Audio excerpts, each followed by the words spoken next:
I'm someone who appreciates physical touch, but I don't do it on myself. That's the problem. It's easier to be in character of someone else than to be myself. Yeah, so now you're in character of an explorer. Okay, so during the self-pleasure ritual, you're just in character of an explorer. That makes you feel more comfortable.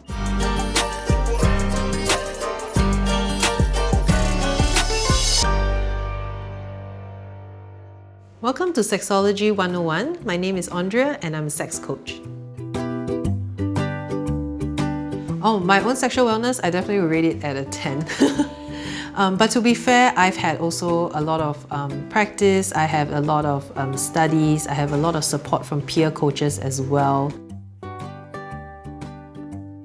I try to ensure that both client and coach are in a safe space, so all my sessions are done via video, so the client feels comfortable in terms of what they want to express. So some of the pre-intake disclaimer is often required to ensure that clients also do declare upfront some of the past illnesses or whether existing medication that they have. It might sometimes impact the progress or the process. The most common issue I see for singles is that as they're going through the dating or the relationship process, the idea of when does intimacy come in, how do you talk about intimacy or boundaries before you get into a full committed relationship? You know, the entire process feels like there's a lot of uncertainty and nuance, and these are some of the things that I often work with individuals who are looking to get more confident in intimacy and relationships. In this episode, we talk with a single mom who wants to get in touch with herself.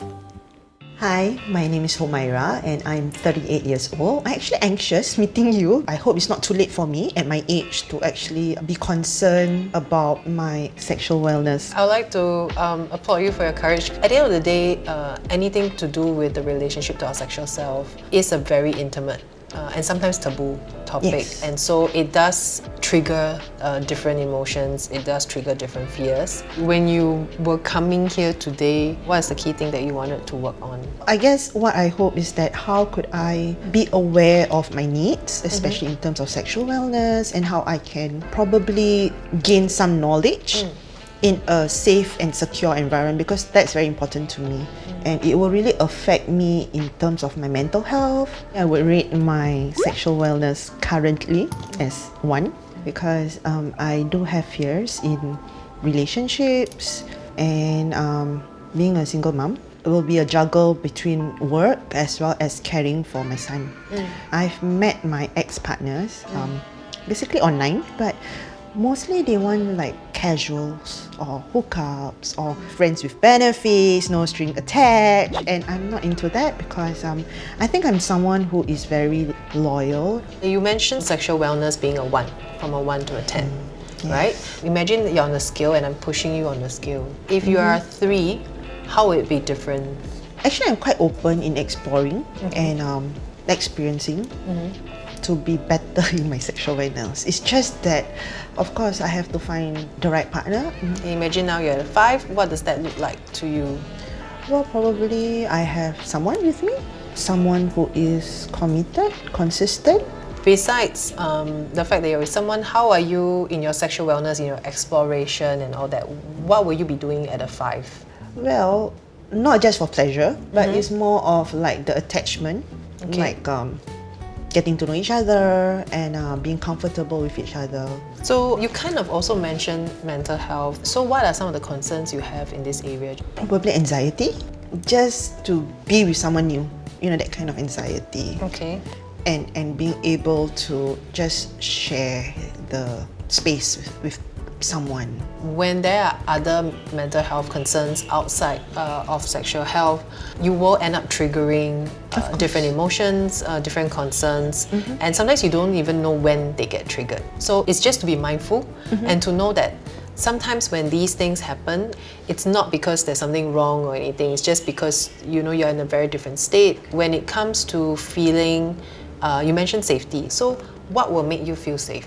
What has to be in place? Communication is essential. Find out what do we want the outcome of this relationship. And I think respect is important. Yeah, mutual agreement also. Do you know what you want in a relationship and even in a sexual interaction? I know what type of relationship I want, but in terms of exploring the sexual wellness, I think it's better for me to communicate with the partner so that we reach a, respect and mutual agreement on that. Partner aside, do you know what you want for yourself in the sexual space? I just want to be happy. That's the most important thing, and feel good about myself. When you say you just want to be happy, right? And I want you to kind of like let it sit with you. If this is happiness and you're like sitting in it and soaking in it, what does it conjure up for you? For myself, being happy means stress-free, no expectations. Because I always bother about what people think of me, like other people's perception. But now I'm working on actually self-love first for myself, to accept myself for who I am. I'd just like to give a little bit of reflection. Just now we were digging into some parts. A lot of your goals, especially work to sexual wellness scale 3 and 5, or even just figuring out what the safe and happy feels like, always has to be in relation to someone else or a partner. And I think that's okay to have as part of one of your desires. But I also want to expand that and allow for you to be able to feel safe while you're by yourself. To have boundaries, to have communication, to know what you want, to have respect, even if you are single at that point of time. I guess self-sabotage is a little bit of a label, but where you put a lot of your goals in relation to someone else, or your envision of happiness, but then at the same time you get anxious when you're put in a new relationship, when you're dating someone else. You're basically taking yourself at your most anxious, creating situations to make yourself even more anxious, and then to reaffirm that, see, I do have this issue. I think I do agree with you, whatever you said about, self-sabotage. Well, I tend to be overthinking and anxious, and sometimes it indirectly sabotage my relationship. It's time to stop paying attention outwards and just to kind of pay attention to the relationship to yourself, right? Yeah. So I'd like to shift gears a little bit just to see where you are from a self-pleasure, sexual wellness, sexual pleasure area. Like, what have you tried and what are you comfortable or not comfortable with trying? Well, I would say I have not explored any. Okay, so you have not explored self-pleasure? No. Let me suggest this that will tie in very nicely with your ideas around self-care and self-love. Self-pleasure as one of the ultimate forms, I guess, of self-love, because it's a way to really know yourself intimately. A few things: to know what you want, and also to kind of spend time with yourself in a very vulnerable setting. No one else gets to see it, right? I would like to recommend kind of a self-pleasure ritual that you can set up regularly, like a regular thing in your calendar. Okay. Just set 20 minutes, set your timer. Always set a timer, because if you don't, you might think that 20 minutes has passed, but actually only 5 minutes, because you just want to get to the end of it. The idea is just to show up for the 20 minutes and to get really comfortable to see what you like touch-wise, and just to explore. So it doesn't always have to be sexual, it can be a lot more sensual. Maybe today you want to do touch, okay, then just pure touch. If you feel like a little bit more sensual and comfortable, then you can move a little bit more into the more sexual erogenous zones. Breasts, vulva, genitals, things like that. Only if you feel a lot more sexual that day and that's what you want. When you're coming to be more comfortable with yourself and your self-image, then it's really a lot about sight. So either with mirror play or even just you visually looking at yourself, but a lot of self-touch as well. On days when you feel a little bit more sensual, a bit more sexual, you want to work with some self-pleasure pieces. You can also use toys. So these are really good for beginners. This one is fun because of the shape. So it goes over the vulva mole very nicely. It's a very nice shape, but it goes over most curves of your body because of the curve and the feeling. But this is a vibrator, so you will feel some. If it goes over the clitoral head, it feels a direct vibration. But all these are external, so you don't have to worry about like where it goes and things like that. This also actually apparently doubles up as a face massager, so you can do this. So if you want double use stuff. Well, it's something new, definitely.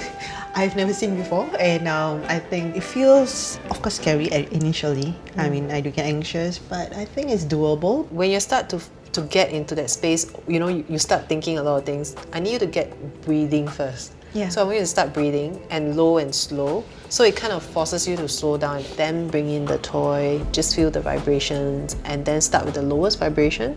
Okay. And then slowly bring it to wherever you want to play around with. Give yourself that nourishment so that when you go out there, you are in a much better space. When you're stating your boundaries, you come from a space of self-love versus a space of anxiety and fear. Yeah, I will take note of the points that we discussed today. It's been, I think, very useful and informative, because before I came here, I was very anxious and I don't know what to expect, no expectations also.